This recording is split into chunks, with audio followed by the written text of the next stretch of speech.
Welcome to Nice and Blunt. I'm Adam Mariancho, and it's the final video of Week 13. We made it to Sunday, and in this video, I'll give you my final rankings at every position. I've yet to show you my ranks on quarterbacks, tight ends, or defenses, so we'll show you those first in detail, and I'll go player by player, tier by tier in that pyramid type of format, and then just revisit running backs and wide receivers pretty quickly. I've tweaked just a few things based on some injury information since yesterday. So no time to waste, let us begin.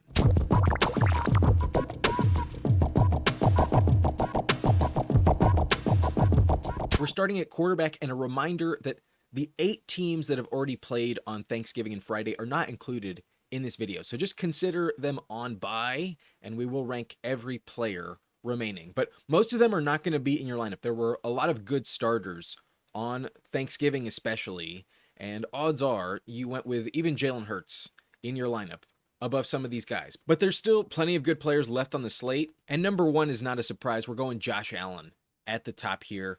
And you may be thinking the weather's bad in Pittsburgh this week. Maybe Allen's not going to be as valuable. I let that thought creep into my mind a couple weeks ago when he was facing off against Tampa and he put up 50 points. So I think the weather being a problem is actually an advantage for Josh Allen. It becomes a bit more difficult to get your footing and try to tackle Josh Allen in the snow. So there's at least a lot of wind and rain in this matchup. It could be snowing, and if it is, I give Allen definitely the top spot in the rankings. I won't fade him. He's coming off a mini bye week. He lost to the Texans on Thursday last week, and I'm expecting them to bounce back on offense. Despite a lack of weapons, I still trust Allen, and especially his rushing stats are what puts him above everyone else. So let's hope that Dalton Kincaid can return to the lineup. If Keon Coleman is actually active, let's hope he doesn't fumble the game away. And ultimately, Allen will remain as my quarterback 1. But in tier 2, quarterbacks 2 and 3, I feel like there's really high upside for both of these quarterbacks. My preference behind Josh Allen is Jaxson Dart. The thing about Dart is that most of the offense runs through him, especially in the run game. He is the engine. And maybe he suffers another concussion. We might see him in the blue tent again. But until he goes down, he has one of the highest upsides of any quarterback. And the floor is just so safe because odds are he gives you like 50 rushing yards and most likely a rushing touchdown. I think just like Allen, that's a pretty likely outcome for Jaxson Dart. So he's cleared the concussion protocol. We saw Jameis Winston play lights out last week, and although the Patriots defense is a little tougher than the Lions defense, I feel pretty confident in Jaxson Dart. So I would start him above anyone else other than Allen. But before we move on, I will acknowledge this Patriots matchup is looking like a pretty advantageous spot in the last month. They rank as a top 10 matchup for the quarterback position, an average of 18.8 points per game allowed by New England. That is top 10 in terms of matchups right now. But where I'm interested is the rushing stats for Dart. And just 2 weeks ago, they allowed 67 rushing yards to Justin Fields and the New York Jets on Thursday. So I consider Jaxson Dart in the same caliber as Justin Fields. And if you're telling me you're going to get roughly 60 rushing yards from Dart, I consider him one of the more valuable pieces in fantasy this week. So I would be starting Dart above anyone other than Allen. But behind him, I wouldn't want anyone other than Sam Darnold. In his revenge game at home, weather's not going to be a problem. And I'm really trusting JSN to show up for his new quarterback. I know that JSN will have his back. So I am a little worried that Brian Flores' defense is going to blitz him too much and he will falter. But I really think he needs to get the monkey off of his back. And this is the type of game where he has something to prove. There's a chip on his shoulder, and the rest of his team is going to show up for him. So I'm expecting a demolition of the Vikings. I really think they're going to look embarrassed as fuck after moving off of Sam Darnold. So because of the narrative, I'm buying in. And we've seen Darnold offer that elite upside in the past. So I'm going to trust him. I wish Torrey Horton was playing. I'm not quite sure what you're going to get out of Cooper Kupp, Rashid Shaheed, or AJ Barner, but I do trust at least 2+ touchdowns for Darnold. And maybe you get some rushing stats. I doubt it, but I think he's also going to go over 300 passing yards. So I want to start Darnold against the Vikings. I'm willing to dismiss the matchup stats, but In full transparency, they are a negative matchup lately, only giving up an average of 13 fantasy points in the last 4 games on average. So that's not good. They're not forcing many turnovers, but they're also not giving up many touchdown passes. Only 3 touchdown passes in the last 4 games. But part of that is who they faced. A division game last week against Jordan Love, I don't think will be the same as this matchup against Seattle. So I'm going to bet on Darnold. I just have a gut feeling he is one of the more valuable pieces this week at quarterback. But there's still a lot of other guys I would like in my lineup. And tier 3 feels pretty loaded when you consider it has the front runner for MVP leading the charge. At QB4 in my rankings this weekend, I do have Stafford above guys like Brissett and Bo Nix. And we have seen some quarterbacks struggle against Carolina. Most notably, Brock Purdy did on Monday night. There is some news that I think is really pertinent that really dissolves any of the concerns. J.C. Horn, the top corner for Carolina, potentially a top 3 corner in the NFL, really good player. He is not going to play. He's out for this game, and that bad matchup goes away. I don't see anyone that can cover the combo of Puka and Adams, and they've been getting it done with tight ends lately. Kyron Williams also has a great matchup for receiving yards this week. I like Stafford quite a bit. The Carolina matchup is negative this year, but I really don't care when it comes to Stafford. He's on a heater, and I'm going to trust that that continues. But traveling to the East Coast in the morning window, not ideal. Last time that happened, it was against Baltimore, and they only put up 17 points. But Puka also went down in that game. I consider that the reason for the outlier, and for those reasons, I'm not going to panic on Stafford. No J.C. Horn. I no longer fear the Panthers defense. So I would have had him a tier below had J.C. Horn played, but he's not. So Stafford's money in the bank. Let's keep starting Matthew Stafford. I don't see a reason to bench him, but I also don't see a reason to be benching Jacoby Brissett. Are you paying attention to the safety net that Brissett offers? If you picked him up off the wire, congrats, because I think you may have found the gem at quarterback that always arrives every year. There's always at least one QB on the wire that's just super valuable. I mean, for fuck's sake, I got Jaxson Dart ranked at number 2 in the ranks this week. So Brissett, Sam Darnold, Jaxson Dart, they're all pieces we kind of dismissed entering the year, and they're playing really well. I think Brissett is going to keep that up because the Bucs defense does not scare me whatsoever. Tampa Bay is currently the top 3 matchup in the last month. On the year, they ranked top 6. So it checks out. It's a dope spot no matter what time of year it is. But lately, Tampa's defense can't stop anyone. They're giving up an average of 281 yards per game. They've also allowed 8 passing touchdowns. Really, since the bye, just in the last 3 games, they have been absolute dog shit. So I'm trusting Brissett to give you at least 2 touchdowns on top of close to 300 passing yards. He's had a 20-point floor since becoming the starter, and his ceiling is just shy of 30 points this year. I think if there is a 30-point game for Brissett still on the slate, it's going to come this week against the Tampa Bay Bucs. The weather isn't like as good as it could be, but I don't think it matters in Tampa Bay. I just don't see any defense in this game. So I'm just expecting a back and forth shootout. I really could envision the highest point total on the week in this game. But in general, Brissett doesn't offer you that like elite rushing value. And ultimately, I still trust Stafford a bit more. So let's give the edge to Darnold. But I could have ranked Brissett literally above Jaxson Dart at number 2. I feel that confident in Brissett this week. The matchup is top 3, and I think he's going to go off. The Bucs are allowing 22.7 points per game on average. Brissett should do that pretty easily. So love him this week. Got to start him. And at QB 5, not too many options I'd rather have. But I do feel Bo Nix is in the same category. We've seen some elite performances out of Bo Nix this year, but it usually only comes in the 4th quarter. But I could see it, this type of game, turn into that Bengals game in primetime where the defense just completely locks up their opponent. There's a bunch of 3-and-outs, a ton of punts, and the Broncos just dominate time possession. They just get to toy with their food, and their offense plays lights out. On paper, this is the spot where Bo Nix should silence the doubters. Coming off the bye, prime time against Washington, their defense sucks. In the last month, they rank as the 7th best matchup, but on the year it's number 4. And there are literally 7 games this year with at least 2 passing touchdowns by quarterbacks against Washington. There are 4 games with 3 passing touchdowns. There's another with 4 passing touchdowns allowed. They get torched week in, week out in the passing game.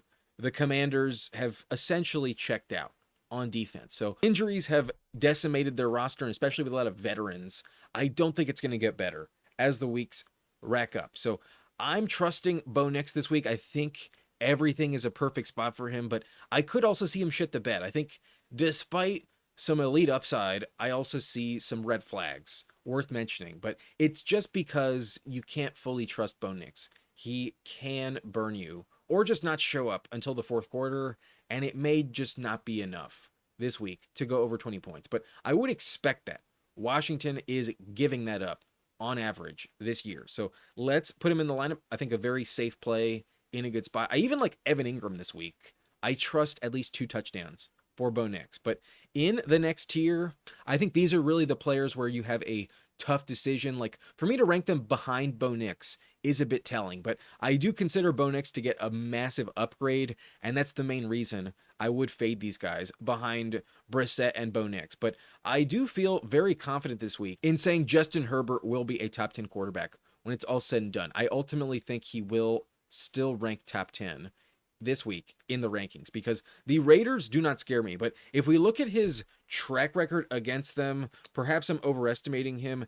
He is averaging just 19.6 points against Las Vegas, which is perfectly fine. I wouldn't be upset if that was his stat line this week. That's not going to burn you, but it's just not elite. So maybe he's more of a high-end flex play, low-end streaming quarterback. But this week, I still feel confident that the floor with Herbert is going to be there because ultimately Las Vegas doesn't scare you. They can't really stop him. In his last game against them, he had 31 rushing yards, 2 passing touchdowns, and 242 passing yards. Last year, he had a game with over 340 passing yards, and typically he gives you at least 25 rushing yards against Las Vegas on the ground. So that's a part of Herbert's game that maybe doesn't get as much credit as it deserves, but I really trust the floor for Herbert, and I feel pretty confident they do bounce back after the terrible game before the bye week. With no Omarion Hampton, they should be passing the ball a little extra, and the matchup's great for wide receivers this week.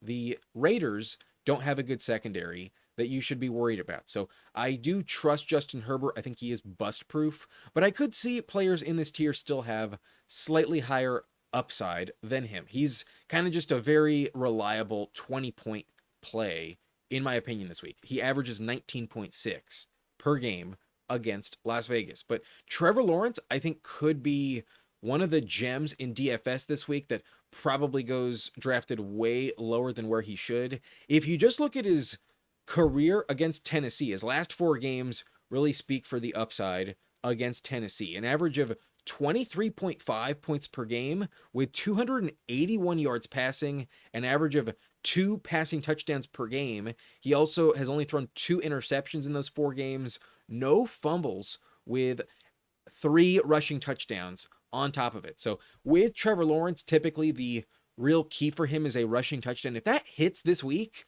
I think you're guaranteed to go over 20 points because he usually gets close to 300 passing yards against Tennessee. They've been a fantastic spot all year, and in the last month, Tennessee actually ranks as the 5th best matchup for opposing quarterbacks. They have allowed 8 passing touchdowns, and in general, you can throw the ball pretty easily on Tennessee. 260 yards passing on average from the Titans defense. So I like Lawrence a lot. If these average stats continue, he could drop 23.5 points this week, and it would just maintain his last 4 game average. That's why I do have Lawrence in my top 10 among the remaining quarterbacks. Maybe there's a player you are surprised is ranked behind him, and I would rather have Lawrence than Drake Maye because Lawrence gets Brian Thomas Jr. back. Jacoby Myers looks good. Even Parker Washington and Brenton Strange are coming on. The tight end addition off IR really helps the floor with Trevor Lawrence. So if you get anything on the ground this week, the upside I think could be top 3, but I think the floor is relatively top 12. I think he's a good streaming option in week 13. I would start Lawrence on Sunday if I needed to, but Drake Maye comes in right behind him, and it feels a bit strange to be benching Drake Maye when you have someone like Lawrence. But I do feel the upside is a bit more capped for Drake Maye. When you look at the Giants matchup, it's just so much better for running backs than it is for any other position. So I really think Travion is going to have a great game. I could see Ramondre also score a touchdown, and who knows, maybe even Terrell Jennings does vulture a touchdown. I trust the running backs in this matchup. Last week we saw Jahmyr Gibbs totally torch them, and they did also play in overtime. So I don't know what the Giants are going to look like on defense. They get an extra day to rest. It is on Monday, but still I trust that the Patriots offense will play well. But where my big red flag on top of the rushing touchdowns comes in is the fact that the offensive line for New England is decimated. Left tackle Will Campbell was placed on IR, and then I believe their left guard is also out for this game. So the left side, Drake Maye's blind side, is completely not a factor, and their O-line is pretty terrible if it reverts back to last year's caliber type of unit. So I am really worried about that, but ultimately I trust the coaching in New England, but I do think Travion will get some extra looks in this matchup. So that's my ultimate problem with Drake Maye, why I'd rather go Trevor Lawrence. I think Lawrence's matchup is much, much easier, and then all the circumstances do benefit Lawrence, in my opinion, compared to Drake Maye. But this game could be a massive shootout, and at home, the weather's also kind of a problem. So there's just one too many red flag for me to rank Drake Maye as a must start. I'd rather go Lawrence, Herbert, Nix, Brissett, and then I think the top four are definitely better plays this week. So let's maybe pass on Maye, but odds are he's still a solid, safe option. Probably just like Herbert, comes close to about 20 points. Somewhere between 18 to 20 points is my projection on Drake Maye. But Baker Mayfield, I think, has elite upside if he really is healthy. But why I'm worried is because that shoulder injury is still lingering, and I could still see him be ruled out for this game. Luckily, it's an early morning kickoff, so you'll know before the rest of the games are locked. And ideally, Baker is active and everything goes smoothly. But I could see a world where it just doesn't. I could see a world where he aggravates it, or Todd Bowles just plays it safe and kind of lets this game be decided by the backup quarterbacks, Brissett versus Bridgewater. That could also happen. Wouldn't shock me at all. And they do get Bucky Irving back, so maybe a few extra handoffs from Baker this week. I don't think he's going to be as confident running the ball and picking up those valuable yards on the ground. So that's where an interception no longer gets negated. Like if he's not scrambling, you don't get that added boost. And I don't think the ceiling is quite as high for Baker this week. But I could also see Egbuka, Otton, and maybe even Chris Godwin get going. The Cardinals matchup at times gives up a ton of points to their opponents. So there is upside. I could see a big shootout, but honestly, I think the Cardinals are still going to win this game. And even with Baker on the field, I still see a slightly diminished offense overall. So because of the shoulder injury, I'll play it safe. I would bench Baker if I had Drake Maye, Trevor Lawrence, Herbert, or any of the top six I have ranked above him. The shoulder is why I only have him at number 10. And there were 8 other quarterbacks that were legitimate starts above him. He would be pretty low in the rankings if all of them were included. Like there were some good quarterbacks on Thanksgiving and Black Friday. So for him to be 10 is not that emblematic of how I feel. I think there is actually some risk on Baker, but genuinely every quarterback I've shown you so far has a very safe path to be a good start. At least 20 points is probably a decent bet. But weather I don't think will be that big of a problem. I still think Baker is fine if you have to start him. But let's move on. Let's talk about the next tier number 5. And at this point, I don't think you really trust these guys in your lineup too much. I think the circumstances this week are more likely than not you should be benching them. In one quarterback formats with all the guys that started earlier this week, I think odds are there's no chance they fit into your lineup. But I do see some upside for a few of these names. I do think Tua could play really well, because where I'm excited is the touchdown production. That's usually the Achilles heel for Tua. He's usually capped at just like one touchdown pass, and that's really disappointing. But when he plays well, it's when he offers like at least 2, if not 3 or 4. That's really the only way Tua can get into your lineup with like 20 plus points. If he has at least 3 touchdowns, then he's in business. And he does get Darren Waller back to the offense, and Waller has been money in the end zone, so that should bode well for Tua's floor this season. I think it should be closer to like 16 points moving forward. The Mike McDaniel's offense has been looking good, but this game is at home. That's why I'm going to trust him as a solid super flex option. I think if you're in a 2 quarterback league, I would start Tua TAgovailoa. The New Orleans defense doesn't scare me enough to panic, but you may only get like 200 passing yards. That's where New Orleans does limit their opponents. Only 189 yards per game allowed by the Saints in the last 4 games. But I like Waddle this week. I like Waller as well. I'm only expecting about 16 points. I don't think that 3rd touchdown will hit. So good luck hitting 20. I doubt it happens, but I think Tua is a safe play for 16. And then Cam Ward, I also think will come close to 16, something like that. 16 or 15 is my projection for Cam Ward, because last week was honestly a bit impressive. I think some of the upside I've been waiting to see for Cam Ward did show itself. It was in garbage time, let's acknowledge that, but against Seattle was kind of impressive. They only lost by 6 points, and they finished with 24 on the scoreboard. So he did not quit. He did come back, and he does get Elik Ayamanor back on offense. Gunnar Helm is looking decent, and if Chimera DK continues to score at least 1 touchdown, then I do see a decent floor for Cam Ward. I could see like 250 yards against the Jags, because they've been vulnerable this year. They are allowing just over 250 on the season, and I don't think Ward is going to be bad for yardage. But touchdowns are the problem there. That's where it's capped, and 16 points feels a bit optimistic on Cam Ward. So I'm liking the trends lately, but need to see it build consistently. He's moving up the ranks a little bit, but it's mainly this matchup, not the trust factor. That has yet to be proven why I would still bench him. And if I'm going to rank Ward above CJ Stroud, then you might as well just bench CJ Stroud. I don't see a shootout against the Colts. It's possible.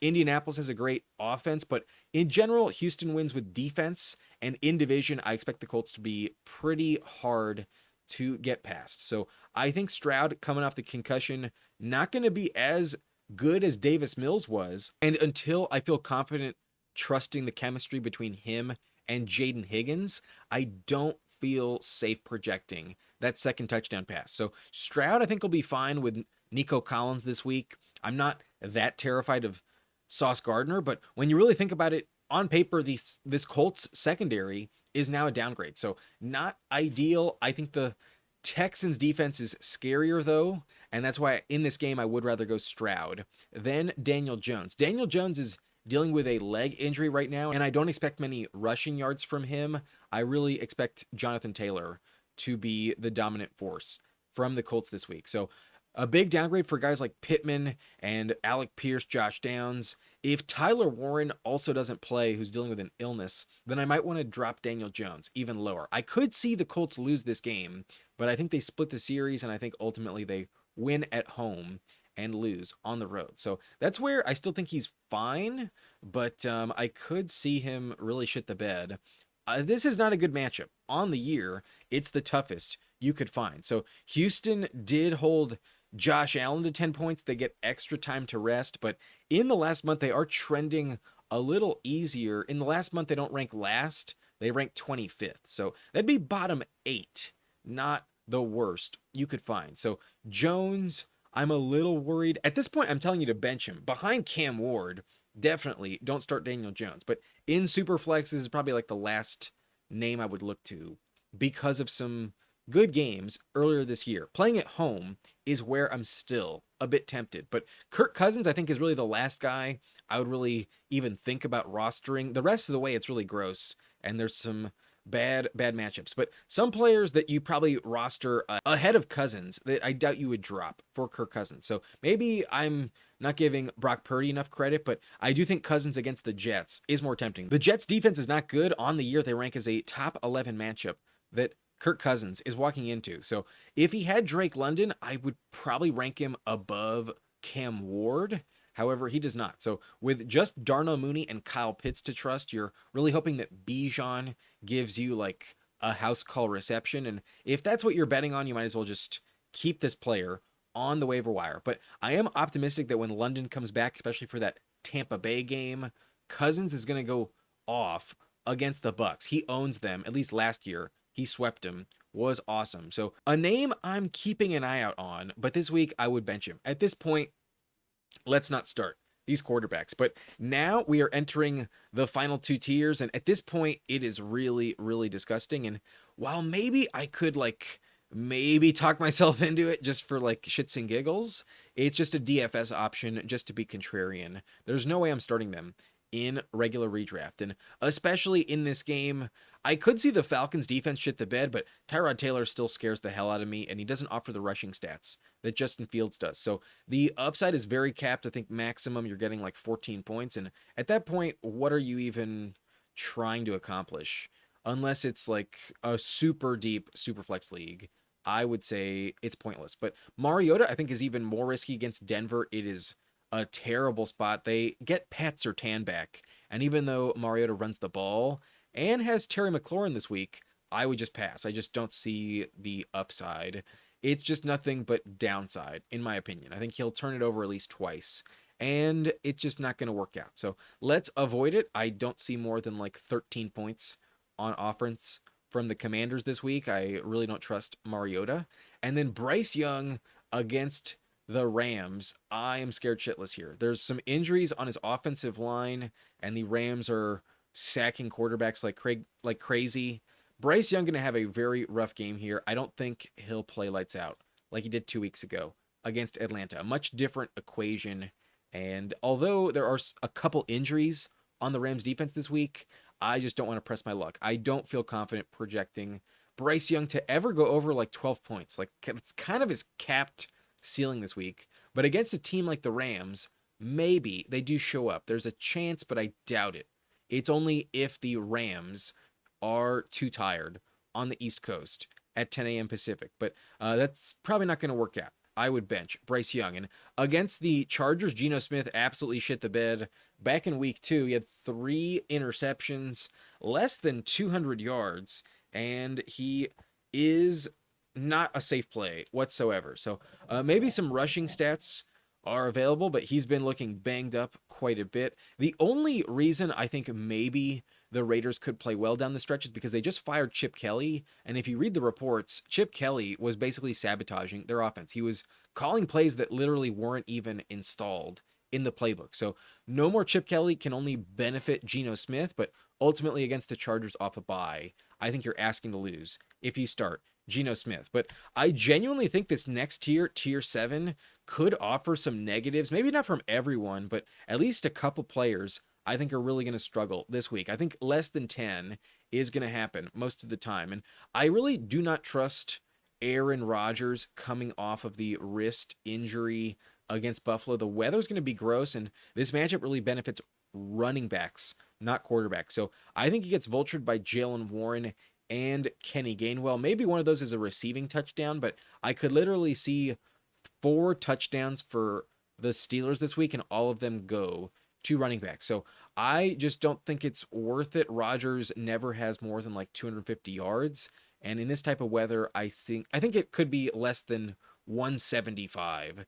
Given the wrist injury, he should be handing it off like crazy. So no upside with Rodgers this week. I will pass, no doubt about it. And then Tyler Shough in some weird humidity, some very hot weather in Miami. I don't trust Olave. Is not 100%, dealing with a back injury, and also gets a bad matchup there. Maybe you get a touchdown to someone like Juwan Johnson, but with no Alvin Kamara, I think this offense is going to be worse. And odds are, if they're going to score, it's going to involve Taysom Hill. So I think Shough is going to get vultured if they do score a touchdown, and I do not trust him. He had a good matchup last week, and I thought maybe he could play well. He really looked uninspiring. I am never going to endorse Tyler Shough. So let's bench him for sure. And then in Cleveland, I hate the weather. I'm telling you to bench Brock Purdy. I maybe wouldn't expect a negative game, but I am expecting at least like 2 turnovers. He did lose to Cleveland in 2023. That was the year they went to the Super Bowl. And in that game, he had 125 yards passing, 1 touchdown, 1 interception, and 7 rushing yards.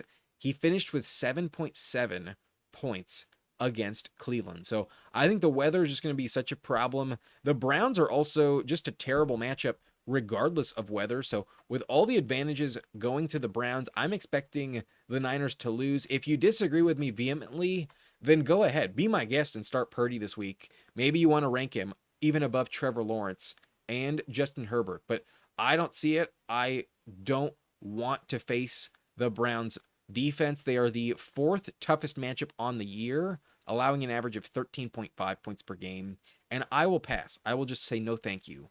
I do not think Purdy is matchup proof, and I really don't think he's weatherproof. I also don't think his toe is 100%, and last week he kind of shit the bed against Carolina with 3 interceptions. So let's ignore Purdy this week. I genuinely think his receivers and tight ends, everyone involved with San Francisco this week that's not a running back, I think will burn you. So no thanks on Purdy, and I'm also going to say no thanks to Shedeur Sanders. I did pick the Browns to win, but I think Quinshon Judkins and Dylan Sampson are going to get the job done. Shedeur in this bad weather is also going to play poorly. So I haven't seen enough from him. I will bench him. I'm not going to rank him above Purdy, despite me picking the Browns to win. But the final player in the quarterback rankings is Max Brosmer of the Vikings. And against Sam Darnold in Seattle, this is going to be embarrassing. I know he has good weapons, but I don't think he's going to be better than J.J. McCarthy. If not, then that's really an indictment on McCarthy. If this third stringer Brosmer can get this offense going with Jefferson and Addison and Hawkinson, then McCarthy is just that bad. And it was such a bad draft pick last year. So I hope for McCarthy's sake that Brosmer looks terrible. If not, oh boy, the Vikings have a quarterback controversy on their hands. I mean, they already do, but it's just like the mistake of McCarthy. If you're going to bench him for Brosmer, oh, fuck. That is so bad. But that's it for quarterback rankings. These are the ranks remaining. We do not have those 8 players that played on Thanksgiving and Friday. So the ranks are a bit strange, especially once you pass, like Baker Mayfield. But I do think Lawrence is a great play this week. I also really trust Brissett. And then my gut is telling me that Darnold is going to play lights out. I really think JSN will go off, not just for Darnold, but also against Jefferson. I do think the Vikings will regret passing on Darnold. So I would start him. I love Dart and Allen as well. The weather factoring in, I think, helps both of them quite a bit. But Stafford, a very safe play. Nix gets an elite matchup. And if it's not going to happen for Nix this week, then I will give up on trusting him.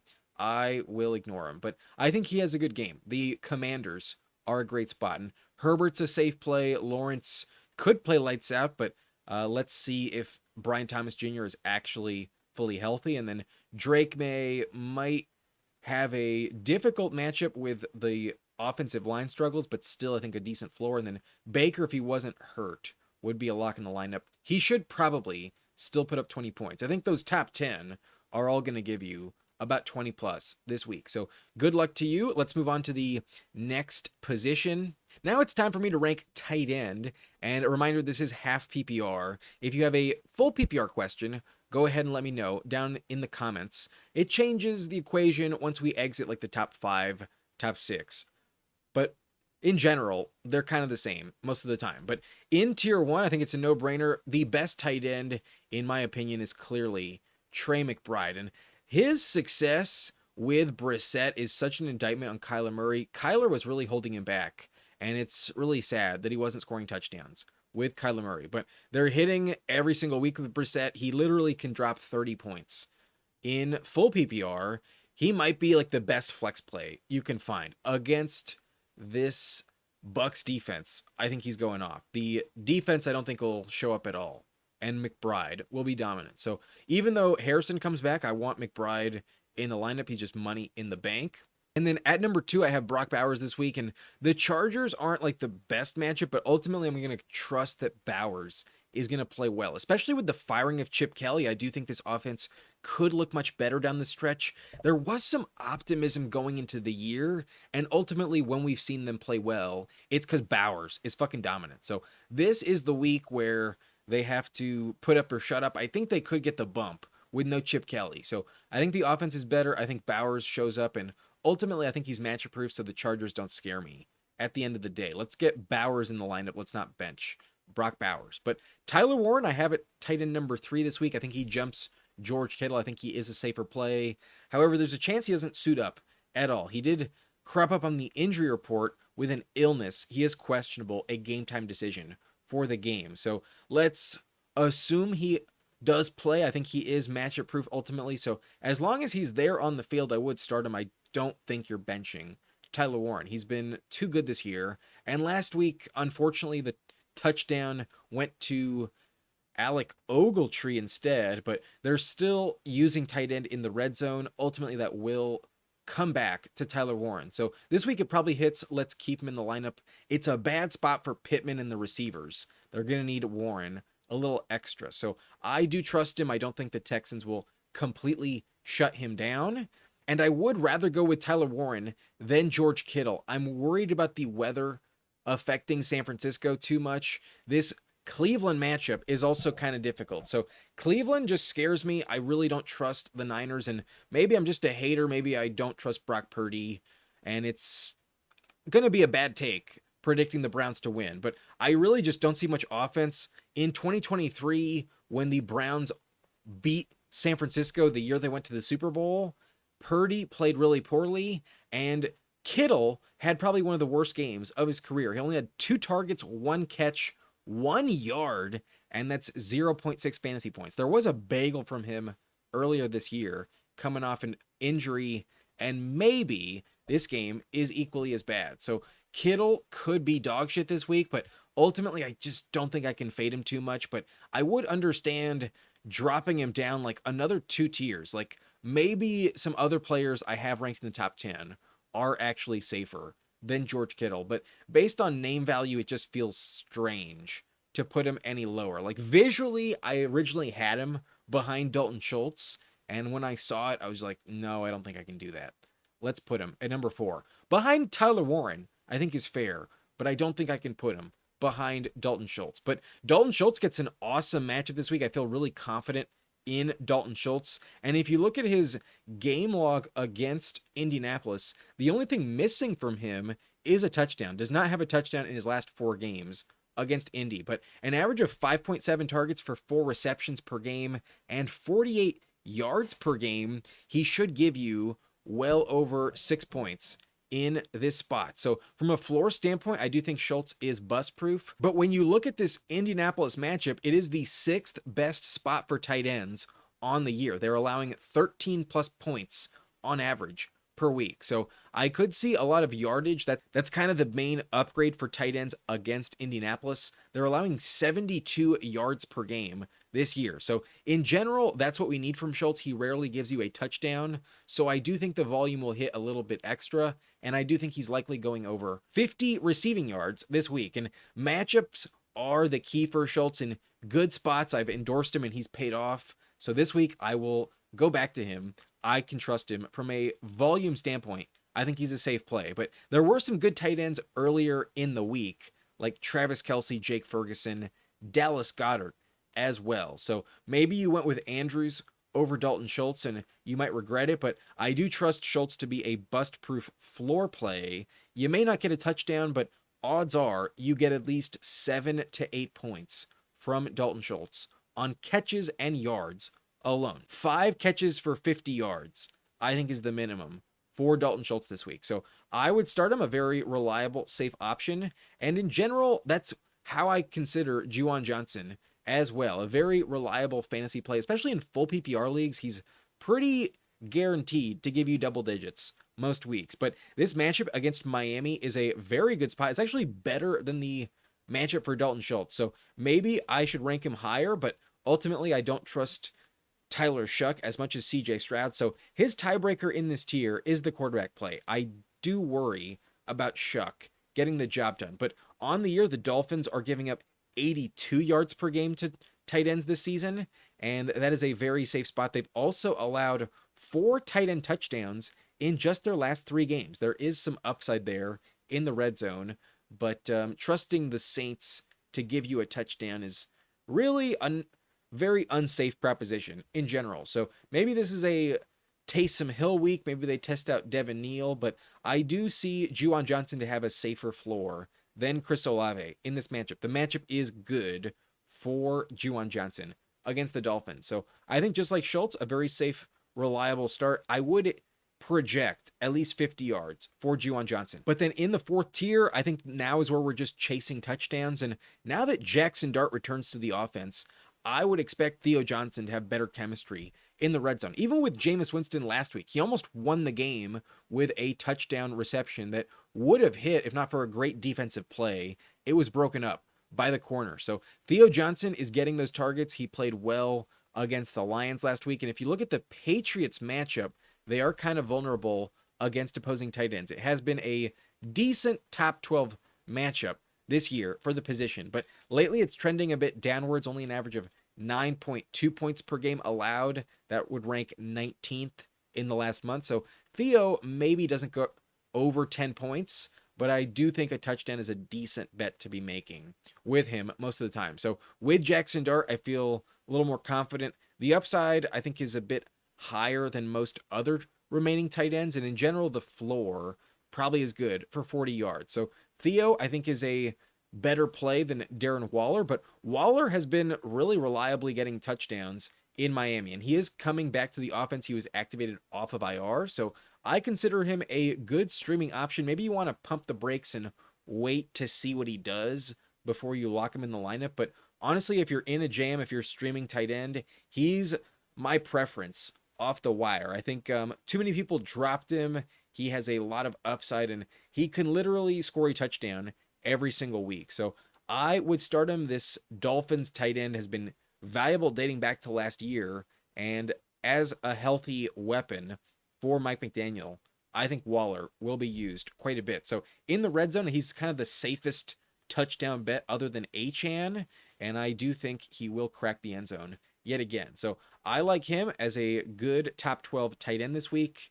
Number 8 in the rankings on the board here, but odds are I would not have told you to start him above someone like Travis Kelce or even Jake Ferguson. Maybe not even over Dallas Goedert. Darren Waller in his first game back might be a bit rusty, but I do see a lot of upside. That's where I'd like to bet on it. A touchdown, not a bad bet to make. And then Evan Ingram, I think, has a very good game this week. In general, he's just a floor play. So I think he's bust proof. I think you will get at least 40 yards out of Evan Ingram. But where I'm pretty excited is this Commanders matchup is dope. On the year, it ranks top 7. In the last month, it's up to top 5, giving up 15.6 points per game, an average of 68 yards per game on 5.5 receptions, which means touchdowns are the calling card, why they're such a good spot. And if you look at the last 5 weeks against Washington, they have given up 6 tight end touchdowns. The last time we saw them in Madrid,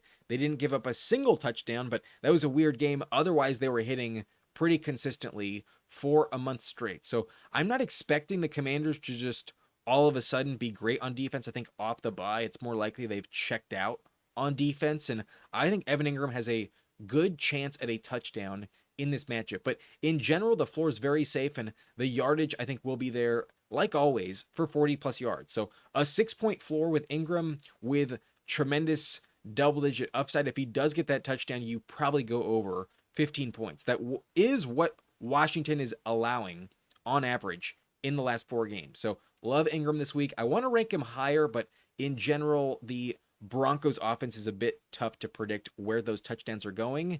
And then at times they do shit the bed. But Ingram, I think, is a safe, good streaming option this week. Next week, I probably won't rank him this high. In general, I have him closer to 20 than top 10. But this week, I do like Ingram. The matchup is pretty dope. But Oronde Gadsden usually is a very safe start. This week, though, I hate the matchup So compared to Ingram, I am downgrading him significantly. And even though he's played much better this year, I think ultimately they kind of even out. And I do have Gadsden behind Evan Ingram because Las Vegas is not an easy matchup at all. On the year, they're the fourth toughest for opposing tight ends, only allowing 6.8 points per game on an average of 21 yards per game. In the last month, it's really tough to get any traction for yardage against Las Vegas. So you need a game like Jake Ferguson had a couple weeks ago. He had a touchdown, but only 16 receiving yards on 4 catches. Could see Gadsden just not contribute as much down the field. But in general, Herbert still looks to him, and I wish this offense was a bit less crowded, but that's the main reason. The ball can go elsewhere, and against Las Vegas, they're typically incentivizing you to throw it not to the tight end position. So I think the matchups are just better and touchdowns are more likely. I would fade Gadsden.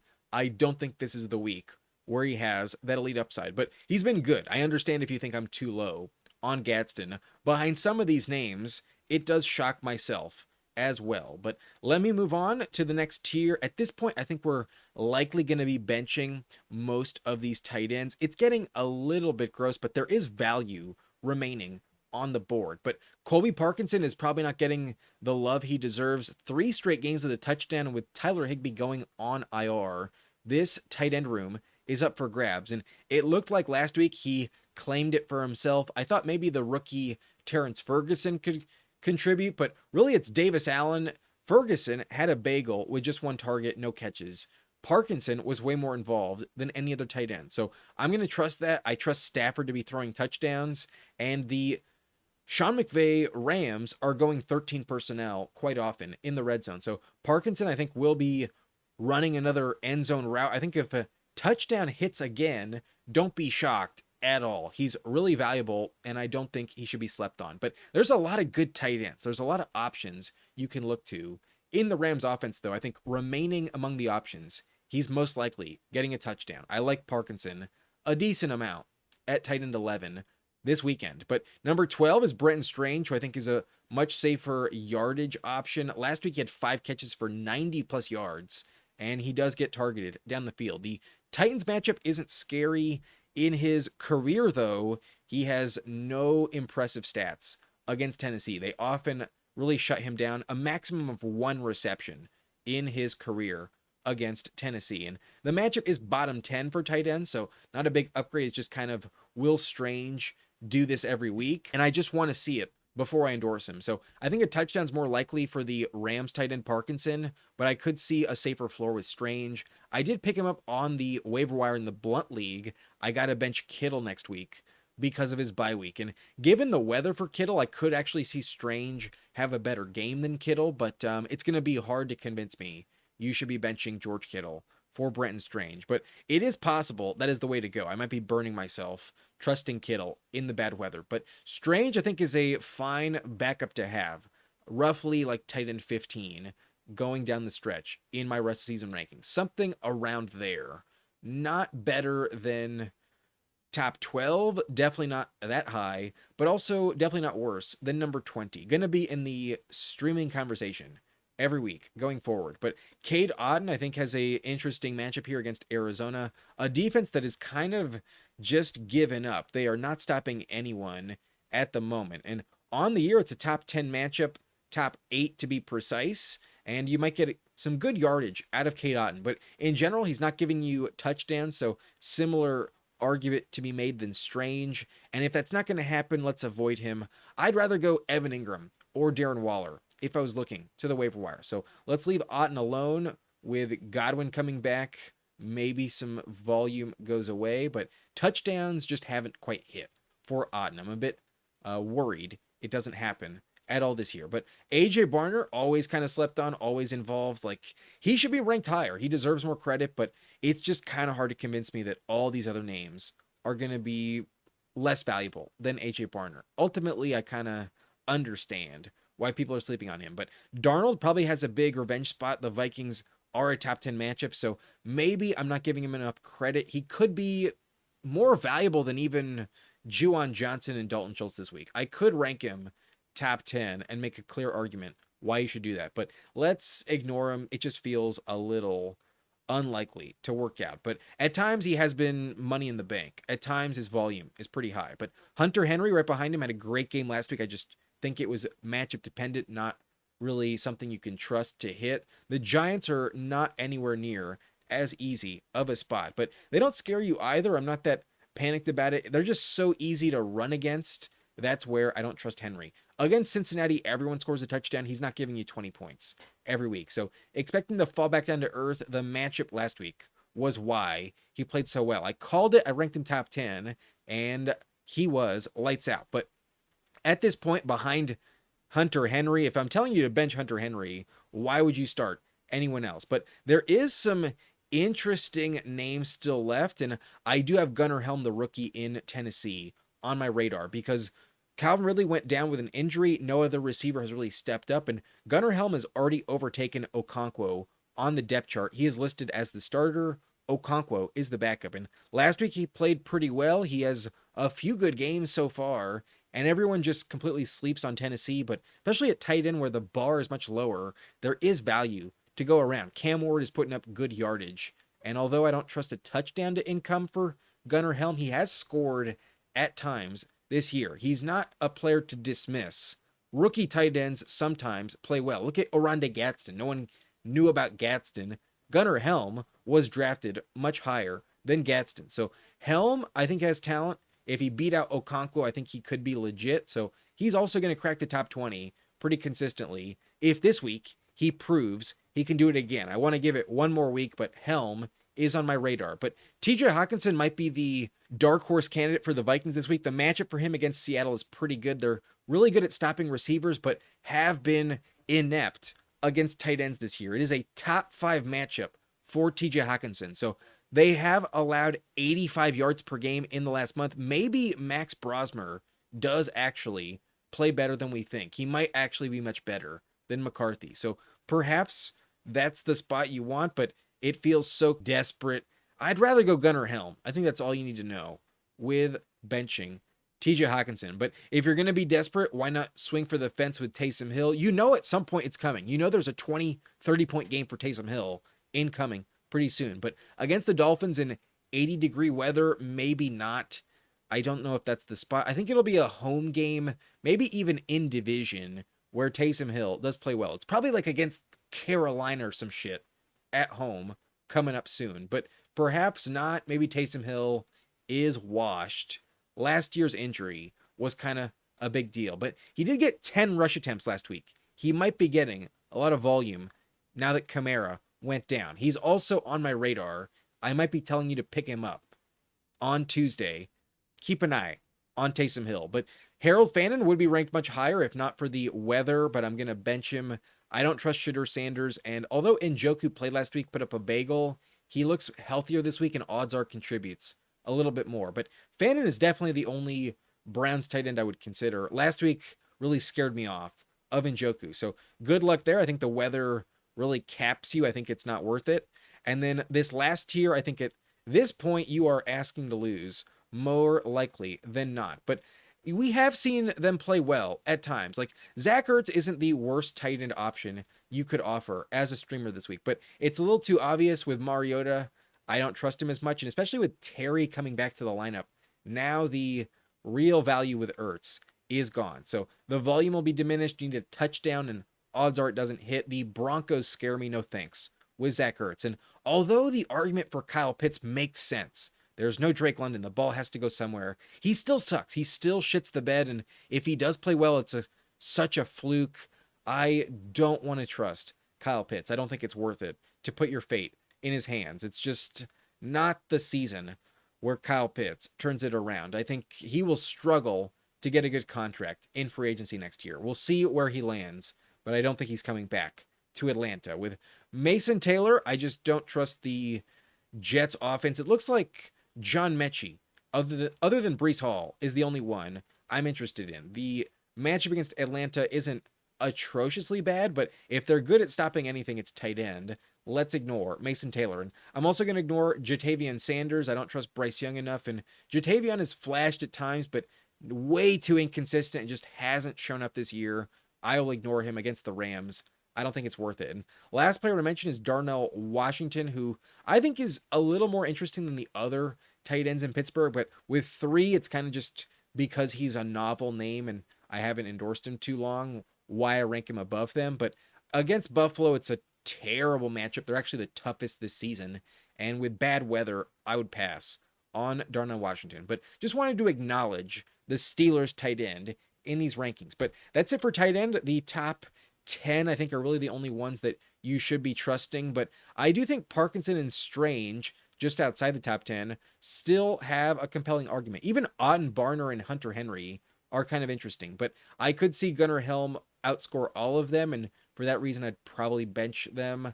I think once you hit Gadsden, you're probably hitting the cutoff point on tight end. If I'm going to tell you to start Ingram over Gadsden, at that point, you're looking to the waiver wire, and you probably already started someone on Thursday or Friday. So love Dalton Schultz this week. Love Juwan Johnson. I think Theo Johnson and Darren Waller probably score a touchdown. And then Evan Ingram is probably the safest floor play you can find. Gadsden gets a downgrade with a bad matchup. Parkinson needs to continue his touchdown streak. Otherwise is hard to trust. And then Strange needs to prove it one more time before I consider him a safe play. But Kittle, I think, is the big question mark. If you are asking me a question down below on Kittle, I may actually back off of this ranking because the weather scares me so much and I do not trust Brock Purdy at all this week. So good luck with Kittle, but based on who he is, I think he's still my tight end 4. I would only bench him for McBride, Bowers, and Tyler Warren. I'll take the good with the bad and just trust Kittle. If he's healthy, I don't think I can bench the Niners top tight end. So that's it for this position. Now let's move on to defense. Here is the defensive rankings in the top tier. I believe that Seattle is the best play this week against Max Brosmer and the Vikings. I know that Kevin O'Connell won a game with Josh Dobbs and only one practice, but I just don't trust Brosmer. If it's behind J.J. McCarthy on the depth chart, this guy might be so effing bad. This will be gross. And if anything, the Seahawks are going to show up for their quarterback. I do think for the sake of Sam Darnold in the revenge spot, they will play really well on defense. So they're at home. Weather's not a big problem, but against Sam Brosmer, let's trust Seattle as a lights out start. I don't think the Vikings are going to score more than like 10 or 13 points. I really think the Vikings will struggle. So Seattle is my favorite this week, but I could see some of these other teams have a little safer path. Like if the Vikings punt like crazy, maybe you don't get the turnovers that you're chasing. So turnovers are key. Turnovers are valuable, and that is where I want to be betting on bad weather in this Browns-Niners game. I think both of them are must starts. Against Brock Purdy, maybe he doesn't have as many turnovers as last week, but we have seen some problems. The Browns are such a good defense. I think the weather really helps them, and I do see some sacks as well. I don't think Purdy will evade Myles Garrett enough. So I think the Browns win. That's my tiebreaker. I have them ranked one spot above of San Francisco, but against Shedeur Sanders, I think the weather also benefits them. I don't see that many points on offense in this matchup. So love the floor. I think it's bust proof. Love the upside, given it's against Shedeur as well. Odds are you're probably looking to start San Francisco in your lineup this week, but I do trust Cleveland a little bit more. I think with the lack of injuries, I think they are a bit more tempting. The weather, I think, benefits the home team as well. But the defenses in this matchup are going to be very safe plays. No doubt about it. I'd start both of them. But in tier 3, I consider all 3 of them pretty bust-proof. And in general, Denver is always a lock in your lineup. They get Pat Surtain back, and Jaden Daniels isn't going to play. Against Mariota, Denver will play lights out. So in primetime, I don't think they give up many points here, and I think maybe you don't get more than one turnover, but odds are they're one of the safest bust-proof options you can find. So I trust Denver. I don't think of a reason why you would bench them if you have them. And then Miami is also, I think, a really good spot here against the Saints. The weather's going to be really hot, and generally that has been a big advantage for them, especially the way their stadium is designed. The opponents get no shade. So that heat is going to mount as the game goes on. They will get a bit exhausted, and we've seen good offenses, even like Buffalo, crumble in the Miami Heat this year. So love this advantage for them. And even against New Orleans, you always want this matchup in general. So it has mostly been against Rattler, but even against Shough, I don't trust their offense enough. With no Kamara, it's even more likely this works out. With Olave also banged up, I love the Dolphins this week. A very safe play. My defense number 5, I'm starting them in one of my leagues. I like the Dolphins a lot against New Orleans. But the Chargers, I think, are a great start as well. The problem is their remaining schedule. So if you want to be looking for defenses to stash, the Chargers, I don't think, are a good one. Until the Texans game in like week 17, they don't have a good matchup remaining, unless you just really don't trust the Eagles next week. But the Chargers against Geno Smith played great back in week 2, and they were coming home from Brazil. They should have his number yet again. But maybe the firing of Chip Kelly helps their offense. Maybe the Chargers are fool's gold. They did completely burn you last time against Jacksonville. So good luck here, but I think this is the last week that they're really valuable until the fantasy championship. And for that reason, I understand just leaving them on the waiver wire. In the Blunt League, I would love to start them. I went with the Eagles, though. They got me 1 point, and I left the Chargers on the wire. Sadly, I made the wrong choice, but Chargers probably go over 10 points against Geno Smith. But next tier is still the top 10. In terms of the defenses remaining, I think you can argue they're all safe starts this week. But a lot of them are just like talent-based. Some of them don't have good matchups. But I do think the Rams check both boxes. But I could see them kind of shit the bed on the road on the East Coast. There have been times when that hasn't been good for West Coast teams. So that's my only red flag really for LA. But in the top 7, a very safe start. And I would ultimately recommend them in your lineup. I do not fear Bryce Young enough. And although Rico Dowdle has gone off at times, this Rams run defense is one of the best in the league. So they will limit him. They will keep the score pretty low. And I do trust them to be a bust-proof option. Top 10 for sure, but maybe not enough turnovers to give you that elite upside. Like, I do trust that New Orleans and Las Vegas turn it over more than Carolina this week. So the Rams at 7, a safe, good play. The Jags at number 8, though, in division, might deserve a higher ranking because it's the Titans. But the Titans actually kind of impressed me on offense last week. They dropped 24 on the Seahawks. So the Jags have been opportunistic with some turnovers this year, but ultimately I don't really trust them. But in division, it should bode well. And against Tennessee, it's always a matchup you want. But I really think there's better matchups elsewhere. So that's why they only come in at number 8. Not my favorite start, but a safe top 10 play remaining this weekend. And in Atlanta, I think against the Jets, it's always compelling. So let's also consider them. But at this point, with 8 teams already off the slate who have played, we are no longer in the top 10. I don't think these are automatic starts anymore. And odds are I probably would have left them on the bench, if not the wire. Down the stretch, I don't think the Falcons have the best schedule either. So I understand starting them. They're going to be fine. I don't hate it at all, but I could also see a bit of a shootout. There have been games this year where the Jets let their opponent score 30 and also keep up with them and drop 30 themselves. So this game might be higher scoring than you think. The Falcons have let me down at times, and I ultimately don't trust them, but I worried about them a little bit too much last week against New Orleans, and they did play great. This game is not in division, though. It's also on the road, and maybe the weather doesn't help them, but odds are against Tyrod Taylor, they're a safe start. They should be okay, but Pittsburgh is much more talented. If it wasn't against Buffalo and Josh Allen, I'd rank them much higher because they played lights out at home, and I could see a lot of turnovers forced by the Steelers in this matchup. But ultimately against Josh Allen, I'm likely going to bench them. They're in the streaming conversation. Odds are they would be ranked like number 15 or so if I had all of the Thursday and Friday teams as well. But I just think against Josh Allen, let's avoid it if we can. At this point, I think I would like to be benching most of these defenses. But in tier 5, I think there's also a few kind of interesting options, but none of them that I think are tempting enough given their matchups. I think I'm going to pass. But just like Pittsburgh, the Houston Texans are very similar, wherein they're great in terms of talent on defense. They're one of the most feared defensive units in the NFL. They shut down Allen last week, but against the Colts and Jonathan Taylor, do you want to press your luck? In division, they might be better, but they're also on the road, and I would like them a lot more if this game was at home. So I think I'm going to pass. I think against Taylor and the Colts juggernaut offense, something is just not going to go well enough in their favor. I still think the Colts win, but I think they could get some turnovers from Daniel Jones. So that's why I would start them over the Colts in the same game, even though the Colts, I think, win the game.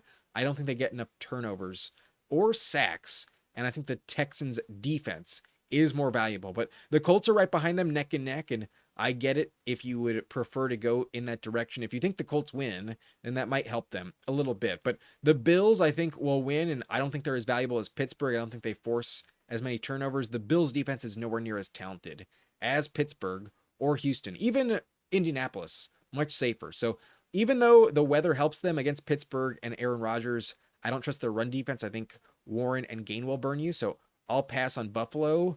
And then I could consider New England against the Giants, but odds are with Jaxson Dart, that game's going to be a shootout on Monday night. I think that game could be really high scoring, but the weather is rainy, might be helping quite a bit. The Patriots are still talented and well coached enough.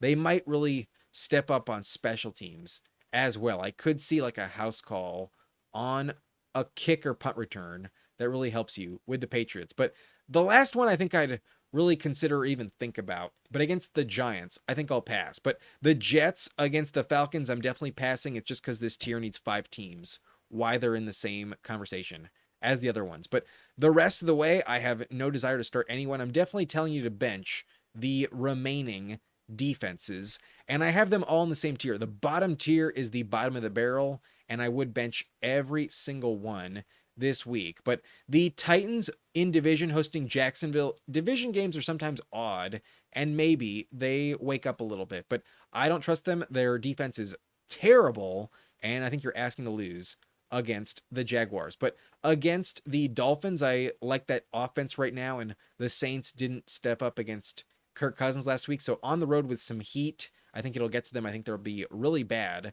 a bad start in fantasy. Carolina against the Rams, fuck that. I don't want to test Stafford. I don't want to trust Travion Henderson or Drake May. The Patriots offensive line is banged up, but the Giants defense is just so vulnerable. They give up so many yards. I don't trust them to stop Travion Henderson. So no thanks with them. Washington against Sean Payton will be garbage again. Their defense is kind of given up. And then the Raiders against the Chargers, also a team coming off a bye. I want to avoid Jim Harbaugh and Justin Herbert at all costs. And then Tampa Bay and Arizona, I think that game is a shootout. So both of these two defenses are at the bottom. And then the Vikings against Sam Darnold, I think are going to play dog shit. They'll blitz him, but I don't think it'll matter. This week, Darnold will play too well. So those are my defensive rankings. Really, once we hit the Falcons and Jacksonville, Pittsburgh especially, the end of the top 10 in this tier, I don't think is worth a start. Because defense, you only start like 12 max every week. And there were a couple over the early part of the week that probably are more valuable that you started instead. So I would go with Seattle 100%. Cleveland and San Francisco in such bad weather, I think are great starts. Very low offense in that game. And then Denver, always a lock. The Dolphins against the Saints, very good matchup with the Heat helping them. And then the Chargers against Geno should force 3 turnovers yet again. And the Rams are so talented against Carolina. They're a great top 10 play. The Jags against Tennessee, that's a matchup you want. And then once we hit Atlanta against the Jets, I think at that point, you may not have enough options to fit in your lineup, but they're fine. So are the Steelers, I think. Even the Texans, I think, are going to be okay because of their turnover potential. But once we hit Indy and Buffalo and the Patriots, that's definitely the cutoff point. No thanks to the Jets or the bottom tier. But that's it for defense. I only have 2 other positions left, and we went over most of them yesterday in a specific video. So if you want more detailed information, you can check that out. The video should be flashing like right above my face here. The running back rankings haven't changed very much. I did drop down Travion Henderson though because of the injuries to the offensive line. Maybe he won't be as efficient now that he's without Will Campbell and even the left guard. The left side is not healthy in New England on the offensive line. So I did rank Travion a bit lower. We also could get vultured by Ramondre or Terrell Jennings still. And if it wasn't against the Giants, I wouldn't have him in this tier at all. I'd be more concerned about Travion. But they give up a lot of big runs. Just look at Gibbs the week prior. And I do think Travion will have a house call in this game. So he's still in my top 8. However, I do think RJ Harvey is more valuable. RJ Harvey gets a great match against Washington, and Harvey's been a touchdown machine this year, and I think it hits off the bye. Harvey should have a coming out party. So I have Harvey ranked one spot higher because of the offensive line injuries in New England. I bumped down Trevin Henderson. So that's a very minute change. Not much has changed there. But then in the fourth tier, I did swap Breece Hall and Travis Etienne. Just one spot between them. When we looked at the matchup for Breece Hall, the Falcons have been giving up so many receiving yards. I think Breece has a safer play in full PPR, especially. I think the receiving yards will be over 50 for Breece Hall. And with Etienne, he doesn't score touchdowns against the Titans in his career. So for that reason, the upside I think is also capped. And I just like the matchup a little bit better for Breece Hall. So when I was making that video, I kind of understood as I was saying it why I'd rather have Breece Hall. And I did not have the graphic to change it in the moment. So I'm doing it now. Breece Hall I think is a better play than Travis Etienne this week. But they're both solid RB2s. I think I would be starting both of them in my lineup. But next, I did change my tune on Bam Knight. I did bring up Bam Knight in the rankings by a total of 8 spots. I previously had him down here, and once I read the injury report, it looks like he's going to be okay and ready against the Bucs, which is a great matchup. He's getting the most volume lately, so I would rather go with him over Michael Carter. Yesterday, I did have Carter ranked higher. I'm going back on that call. I thought Bam Knight was more injured than he actually is. So because of that reason, I think this matchup is good enough to where I would upgrade him. I think he is an interesting play against Tampa Bay. But then I did put Devin Neal one spot above Tyler Algier. I dropped down Algier actually 2 spots. And when you look at Devin Neal, he's catching a lot of passes. Last week he had like 5 receptions, if I'm not mistaken. And this matchup for him against the Dolphins does give up a lot of receiving yards. So that's where I think he could work out for you, especially in full PPR. I like him a lot. Taysom Hill might vulture him, but he is still a number 1 running back, and I think he's more valuable than Tyler Algier. So a close call between the two, but I think a touchdown is slightly less likely for both, and Devin Neal will catch more receptions. And in any type of PPR format, even half PPR, I think that is more valuable than Algier. So they're both okay as flex plays, but more tempted to go with Devin Neal, maybe because we haven't seen him in a full game yet. I would start the Saints starting running back over the Falcons backup RB2, but I'd still rather go Algier over Aaron Jones. So ultimately, Aaron Jones does move down 1 spot as he gets jumped by Bam Knight. However, the only other big change would be to Tyjae Spears and Tony Pollard, who do move up 1 spot as well because I dropped down Michael Carter. Michael Carter, I bumped down 7 spots. I previously had him full tier above, and I did swap him and Bam Knight in the rankings. So let's go Bam Knight instead of Michael Carter. I told you the opposite yesterday, and I am taking that back. I don't think Bam Knight is banged up enough to where I would prefer Michael Carter. The volume is higher for Bam Knight, but otherwise nothing else has changed at running back. So I will remove any extra graphics. If you would like to make some lineup decisions, you can go ahead and pause it. I will give you a few seconds to do that.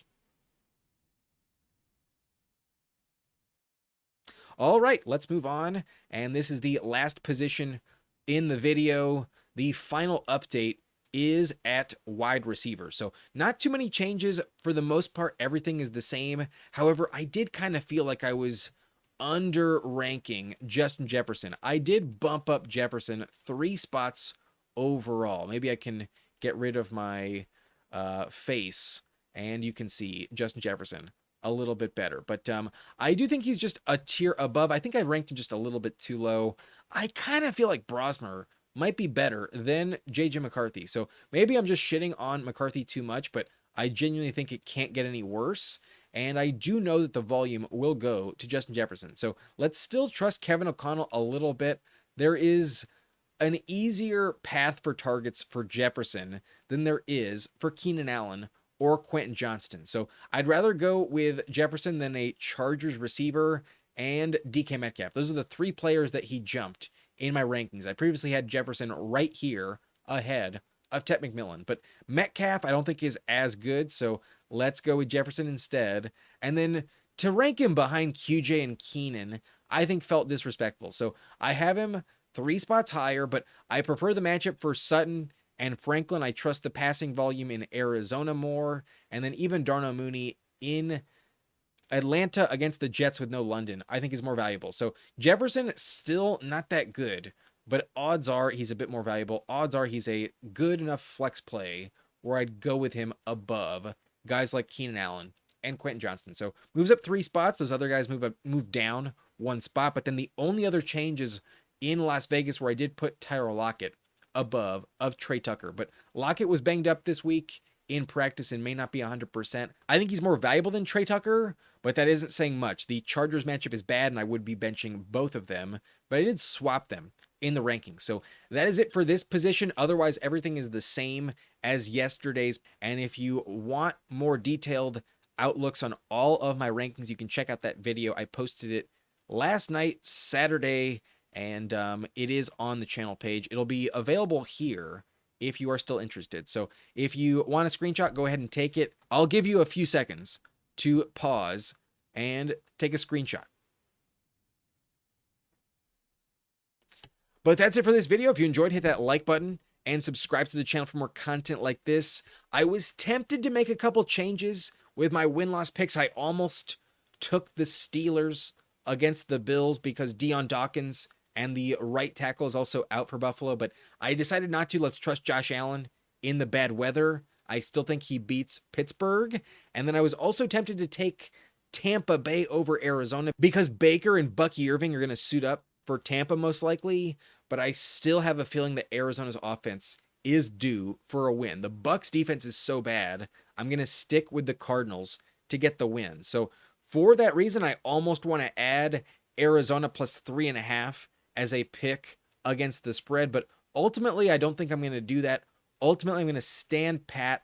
I already went 4-0 against the spread on Thanksgiving and Friday, and I'm going to stick with the Browns plus 6.5. That line has gotten more difficult. It's down to 5.5, and I like that number on Cleveland. And then I also took Seattle to cover. That line has gotten more difficult since then. Let's stick with our original predictions on Monday. That Arizona upset is one of my bolder calls on the week. So that's it. No changes. We're sticking with all my win-loss picks and ATS picks from Monday. But that's it for this video. If you enjoyed, hit that like button and subscribe to the channel for more content like this. I will see you in week 14, and I hope you get the dub. I hope you clinch that playoff spot. It is not fun to go into week 14 without a playoff spot locked up. So ideally, we can not have to sweat it out next week, but ideally, we still just win out and handle business. We're all in the playoffs come week 15. But I'll see you next time. I'm Adam Riancho, and thank you for watching. Nice and blunt.